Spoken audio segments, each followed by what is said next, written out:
मध्य प्रदेश और राजस्थान, इन दोनों राज्यों में जहरीले कफ सिरप की वजह से 17 मासूमों की जान अब तक जा चुकी है। पहल तो राज्य की सरकारों ने इन मौतों की अनदेखी की, लेकिन जब मामला लगातार पकड़ता चला गया तो कार्रवाई शुरू हुई। हालांकि राज्य सरकारों की कार्रवाई पर सवाल उठने शुरू हो गए हैं। मध्य प्रदेश के स्वास्थ्य मंत्री ने आनन फानन में कफ सिरप को क्लीन चिट दे दी, तो वहीं राजस्थान के भी स्वास्थ्य मंत्री ने कफ सिरप को सही करार दिया। लेकिन जब दक्षिण के राज्यों से जांच रिपोर्ट सामने आई तो फिर मध्य प्रदेश और राजस्थान, यहां की सरकारों की नींद खुली। मध्य प्रदेश के छिंदवाड़ा में हुई लैब टेस्ट में भी कफ सिरप में जहरीले तत्व मिले हैं, जिसके बाद कफ सिरप को बैन तो कर दिया गया, लेकिन कंपनी के खिलाफ अभी तक एक्शन नहीं लिया गया है। जिस डॉक्टर ने इस प्रिस्क्रिप्शन में कोल्ड्रिफ कफ सिरप की सिफारिश की, उसे गिरफ्तार कर लिया गया, लेकिन जिस कंपनी ने कफ सिरप का निर्माण किया उसके खिलाफ क्या कार्रवाई हुई, अभी तक कुछ नहीं पता। तो फिर असल सवाल यही उठता है कि आखिर 17 बच्चों की मौत का जिम्मेदार कौन है? तो मासूम बच्चों की मौत की जवाबदेही किसके पास है?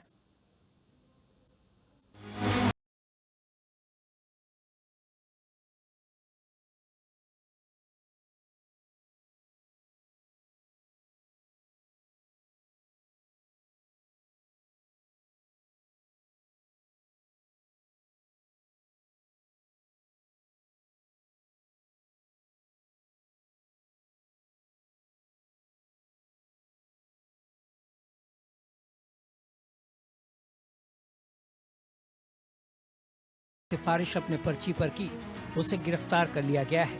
Child specialist doctor Praveen Soni के खिलाफ छिंदवाड़ा में कई मामले दर्ज किए गए हैं। और जांच रिपोर्ट में ये बताया गया है कि एक जो कोल्ड सिरप था, कोल्ड्रिफ, उसमें एक ऐसा कंपाउंड है जिस वजह से जो है ये मृत्यु का होना पाया गया है।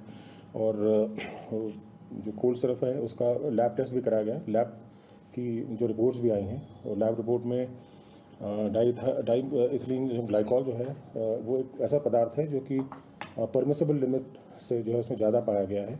और अभी हाल फिलहाल इसमें चूँकि जो मैन्युफैक्चरर है वो तमिलनाडु की कंपनी है, श्रीशान फार्मास्यूटिकल कांचीपुरम की कंपनी है, उसके खिलाफ भी मुकदमा रजिस्टर किया गया है। और जिसने जो डॉक्टर जिसने कि प्रिस्क्राइब की थी मेडिसिन, डॉक्टर प्रवीण सोनी, उनके खिलाफ जो है अभी मुकदमा कायम किया गया। और फर्दर हम इसमें जो फैक्ट्स आते जाएंगे, जो तथ्य उसमें आते जाएंगे, उसके हिसाब से जो आगे हम फर्दर हम कार्रवाई करते हैं। जहरीले कफ सिरप से बच्चों की मौत के मामले सामने आने लगे तो सरकार ने इसे हल्के में लिया, दवा कंपनी के खिलाफ एक्शन लेने से परहेज किया।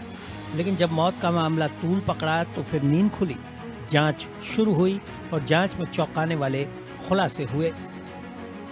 एमपी के छिंदवाड़ा प्रशासन द्वारा कराई गई लैब रिपोर्ट में चौंकाने वाला खुलासा हुआ है। कोल्ड्रिफ कफ सिरप में डाईइथिलीन ग्लाइकोल की मात्रा 48.6% पाई गई, जबकि ये जहरीला पदार्थ दवा में बिल्कुल नहीं होना चाहिए। तो फिर सवाल उठता है कि आखिर इस जहरीली दवा को डॉक्टरों ने अपने पर्ची पर सिफारिश क्यों की? इस बारे में कहना मुश्किल है कि सिरप से ही हो रहा है। ये कोई सिरप जो है पिछले 10 सालों से लिखे जाते हैं जी।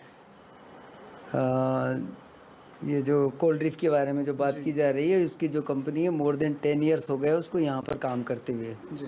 सारे के सारे बच्चों में इस पर्टिकुलर पीरियड में मैं भी खुद हैरान था कि एक साथ इतने सारे बच्चों को आना, और सबका मोस्ट एक कॉमन कंप्लेंट रहती थी कि सर्दी जुकाम बुखार, और जो बुखार रहता था हाई ग्रेड फीवर रहता था 104 105 से अधिक जी।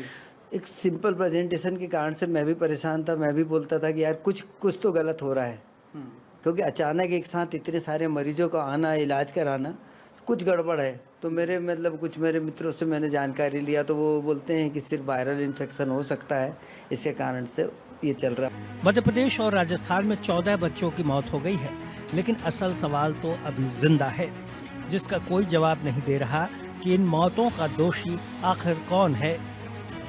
मध्य प्रदेश में कोल्ड्रिफ से 11 मौतों की पुष्टि हो चुकी है। एमपी के छिंदवाड़ा में कफ सिरप पीने से 11 बच्चों की मौत हो गई है। पहला संदिग्ध मामला 24 अगस्त को सामने आया था। पहली मौत 7 सितंबर को हुई थी। इसके बाद 15 दिन में किडनी फेल होने से एक कर 6 बच्चों की मौत हो गई। कफ सिरप में जहर का मामला सिर्फ मध्य प्रदेश से ही नहीं आया। बल्कि राजस्थान में भी बच्चों की मौतें हुई हैं। राजस्थान में कफ सिरप पीने से भरतपुर और सीकर में एक एक बच्चे की मौत सामने आई है। शुरुआती जांच में डेक्स्ट्रोमेथोर्पन हाइड्रोब्रोमाइड सिरप आईपी का नाम सामने आया। ये दवाई एक निजी फार्मा कंपनी केसेंस फार्मा तैयार करती है। यहाँ भी बच्चों की मौत की वजह किडनी फेल होना बताया गया। शनिवार को चूरू में एक बच्चे की मौत का कारण भी कफ सिरप पीना ही है। बच्चों की मौत हुई तो राज्य सरकार एक्शन में आई। राज्य सरकार ने केसेंस फार्मा की सभी 19 प्रकार की दवाइयों पर रोक लगा दी। राज्य के ड्रग कंट्रोलर राजाराम शर्मा को निलंबित कर दिया। उधर जहरीले कफ सिरप को लेकर उत्तर से दक्षिण तक एक्शन शुरू हो गया है। तमिलनाडु में फार्मा कंपनी के खिलाफ कार्रवाई शुरू हो गई तो केरल में कोल्ड ड्रिंक को बैन कर दिया गया है। Bureau report, India news.